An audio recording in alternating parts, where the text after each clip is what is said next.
you've got to ride the wave when it's going really well, and then when there's low points, hopefully your low points aren't too bad, and then you've got to come out the other side and you'll start playing well again.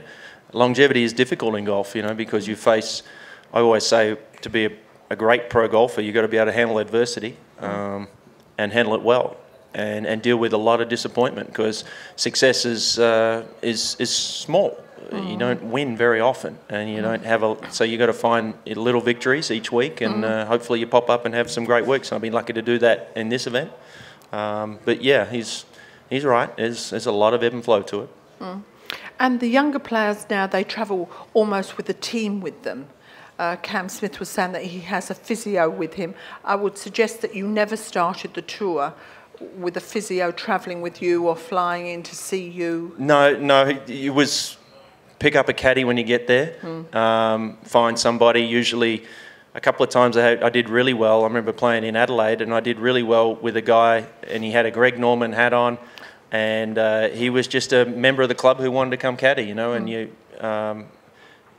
yeah, that's a new thing, the team thing, and I guess that's a product of how much money they're playing for in the States, and you can afford to do a lot of the things to have your own people. I don't know how to comment on if that's better or worse. It's just what it is now. It's becoming a lot more like tennis, I think, in that everyone's getting younger. And with that comes, hey, when I started, my parents travel with me, and now I need this guy and that guy, and they have a team of people to do things, and they just continue doing that. So whether they'll do that when they're my age, probably not, but it seems to work for them now. If it works, great. And the sort of state of Australian golf, particularly this event, how do you see it moving forward? You know, it's a really interesting, I think, the Australian Open, the Golf Australia, a really tough spot, particularly this year, and I've read a lot of the stuff, and they've been roasted left and right. I can't sit here and tell you I've got the answer, and I don't have all the information either, so that's hard for me to really criticise a lot of people if I don't have... I'm not sitting in on their meetings. I'm not sitting in on all the discussions they've had with sponsors or all the issues they've had with trying to get players to come play. So I'm confident that they're putting in great effort to do that. Yep. So I'm not going to be critical. I'm thrilled. We're competing against a $7 million tournament in America, a tournament in Japan, another big tournament in Europe.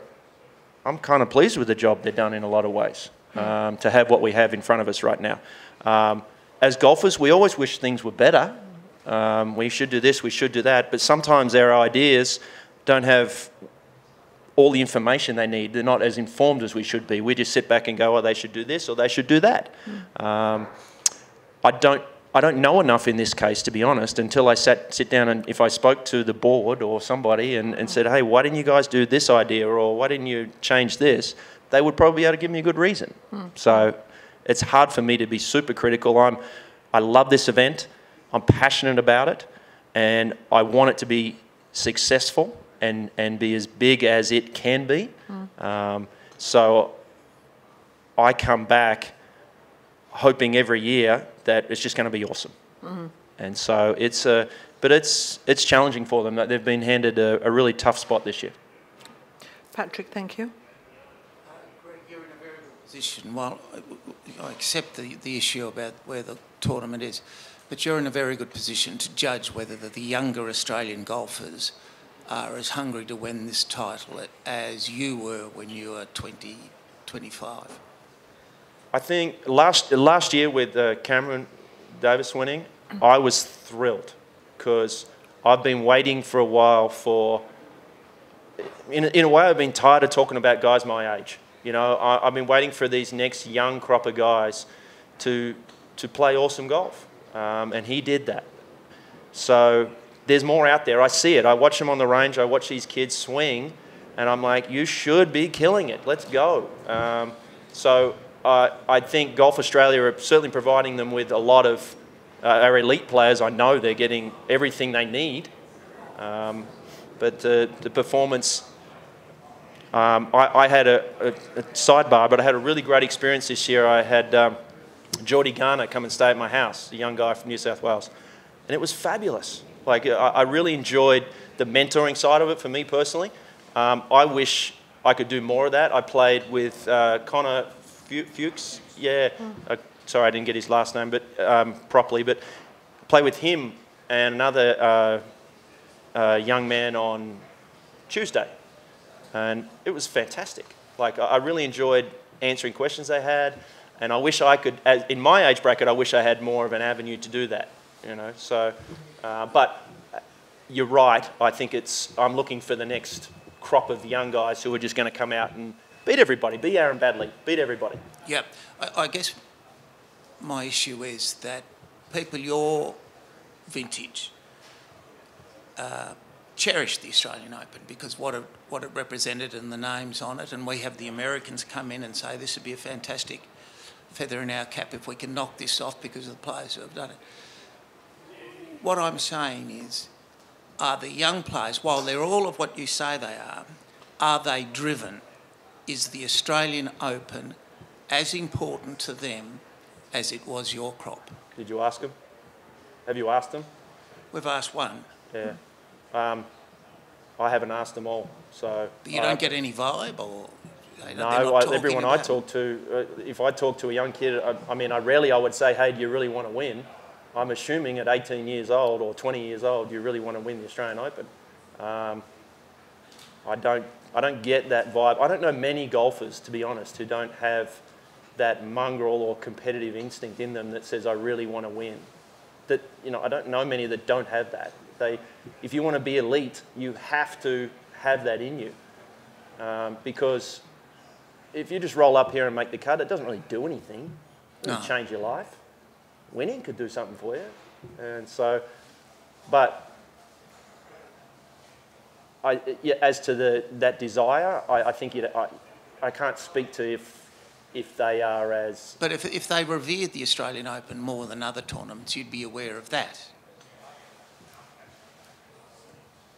Not unless I ran around and asked 50 kids, you know, like I don't know how to answer that for you. Like, it's not something we talk about, to be honest. Well, I just assume that they love it. Okay, it's that. Well, that assumption isn't really borne out in the vibe of this tournament this year. There's no real excitement being driven by the younger brigade. I would say that. But the other question I want to ask you is... I understand what you're saying. You want to do cartwheels down there? What do you want to do? I don't get where you're coming from. Have a look at the field.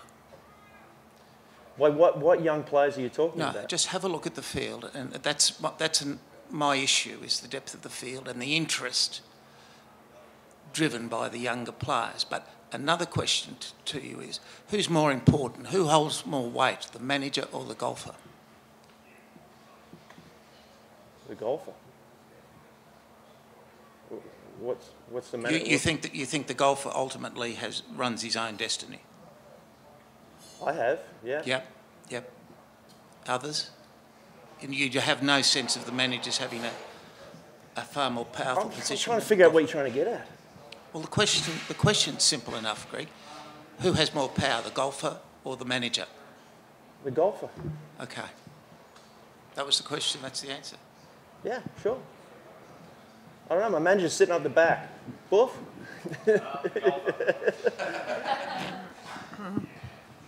Yeah.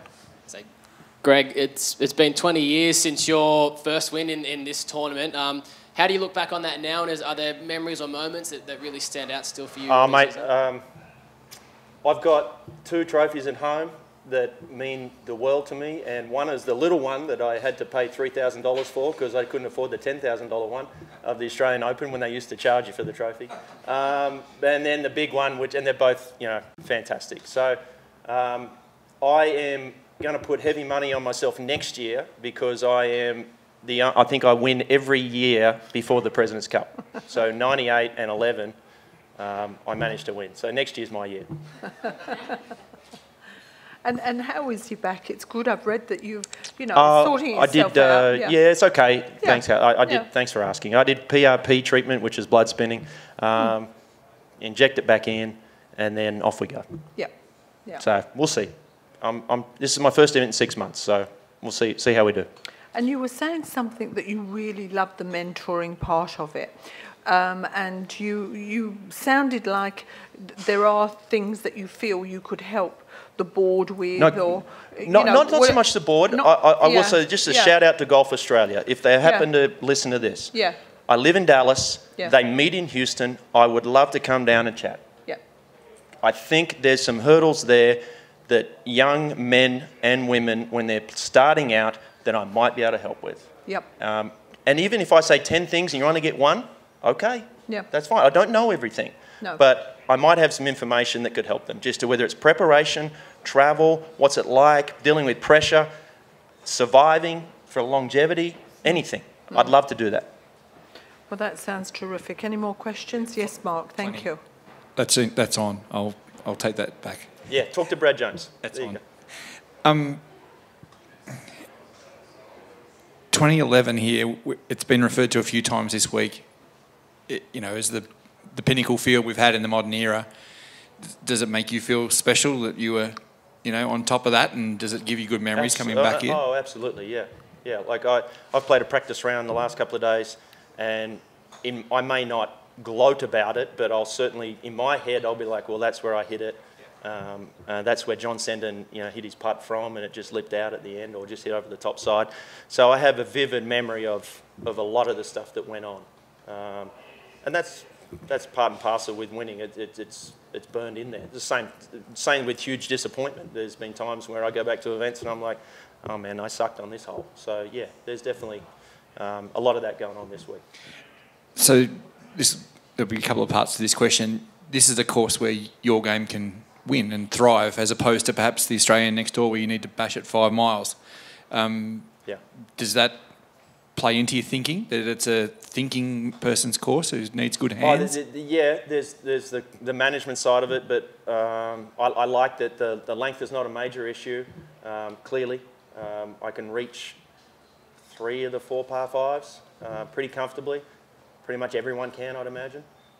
So that's a nice leveler for everybody, because power is so important these days. This is one golf course where it's not as important. It's always going to be an advantage, but it's not as important. Which brings me to my real question. So someone like Cameron Champ is really starting to take the US Tour by storm here, and his driving distances are fairy tales when you were a kid his age. Yeah. So his driving average is way over in excess of like 340 yards. That's 350. 350. How can you compete with that? Is there a problem in the game? Where do we go? Great question. I think, and I've thought a lot about this, I'm begging and pleading for the USGA and R&A to do a better job. I really am. I think at what point, they always seem to be behind. And I'd love for them at some point, and it's probably going to happen in about 10 years, they're going to go, I think the ball goes too far, or the clubs helps us hit the ball too far. So that is something that I am frustrated about, because we always seem to be unwinding the clock. We always have to, it started with the wedges, let's change the grooves. Then we went long putter. So they keep unwinding things. Like, why can't we get in front of things? So that's the only thing that I wish would happen. I wish they'd just do a better job sometimes. Have you got a solution in the back of your mind after No, the of course not. No, I just sit back and I just throw darts. No, I don't, to be honest. There's lots of options. I'd like to see smarter people than me figure it out and look after the game better. What would you tell them if you got in the room with the big wigs? I'll let you know when I get in the room with them. A couple of questions, Greg. Now that we've established you've got Tony on a dog chain, forgotten the question, I'm so funny. Who are the most important people to this tournament? The players or the officials? In other words, if the players don't support this, I would maintain that the players have the future of this Open in their hands. If they don't come, the best of them, 1 to 164, don't turn up. Right. And this becomes a mediocre field. This tournament, like so many other tournaments in Australia, will just collapse. Right, so the question was, who was the most... Well, is it in the... Sorry. Is it the future of this tournament in your hands, the players' hands, or Golf Australia's hands, or sponsors' hands, or is it the players who will guide the future? I think it's in everybody's hands, don't you? Like, to me, you can have the best field in the world, but if Golf Australia don't do a great job, then the tournament's not going to be uber successul, right? But it's going to go on.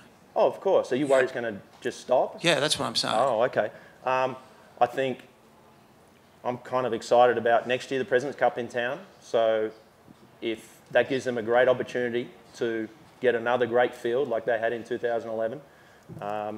Beyond that, it's up to Golf Australia to attract the highest end players. I think they got the perfect storm of, obviously you're probably referring to J-Day, Mark Leishman, and, They're at the top of the list. and Scotty, right? I'm not sure. You've got other Australians who could be here, like I believe Matt Jones is playing this week in McGladrey because he has to. He's trying to keep his job. And there's a bunch of guys in that category I'm sure you might be referring to. So I can sit here and tell you I know some of these players and I can tell you why they're not here. All very valid reasons. So next year that'll be different, most likely. Year after that, I don't know, probably going to be different as well. Every year is a new challenge for the Golf Australia to get the best players they can. Not a challenge for the players. Get them So the sides over. well, I'm going to be careful how I answer that. It comes down to how badly, your original question, back to your original question, it comes down to how badly you want to have your name on that trophy and how much that means to you, and then compared to what it is that is keeping you from coming. Is it a new baby being born? Is it I need time off? Or is it, you know what, I'm trying to keep my job and it's clashing because I just got my card back? So there's plenty of different ways to attack it in terms, as a player, I can tell you what I do, is I say I really want to go play, and what is it that's going to stop me from playing? And for me, it will probably be family at some point, but I haven't, I come back and play for the 20 of the last 22 times because I really want to win the Australian Open again. So it's up to other players to decide what they think is important. Do you think the PGA Tour, the US PGA Tour, has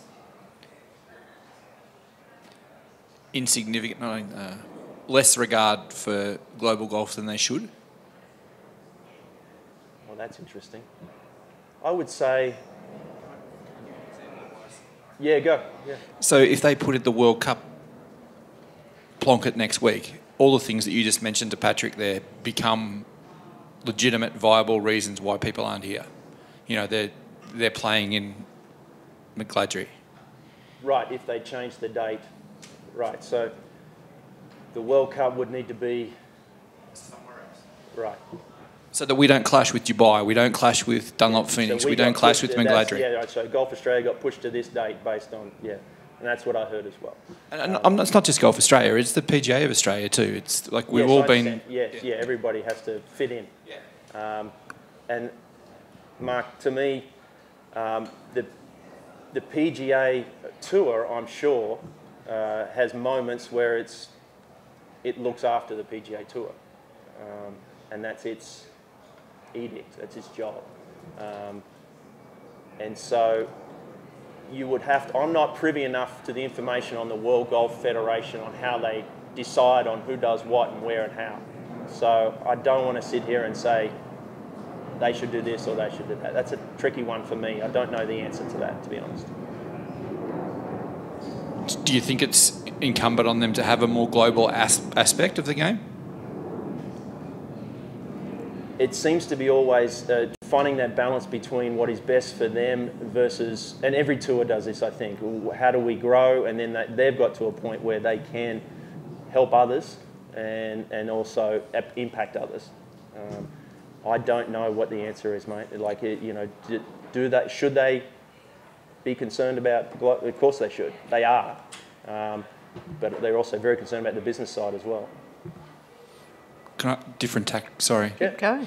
You've got the pin on your hat, Yeah. and we all lost a we all lost a great mate this year. Have you got any thoughts on it when the Lyle Mile is being played for the next 3 weeks? It's an important time to reflect, isn't it? Yeah. Look, I've said plenty on Jared about the quality of human being he was. I think a lot of guys miss him. My favourite thing is he was a better person than he was a golfer, and he was a pretty good golfer.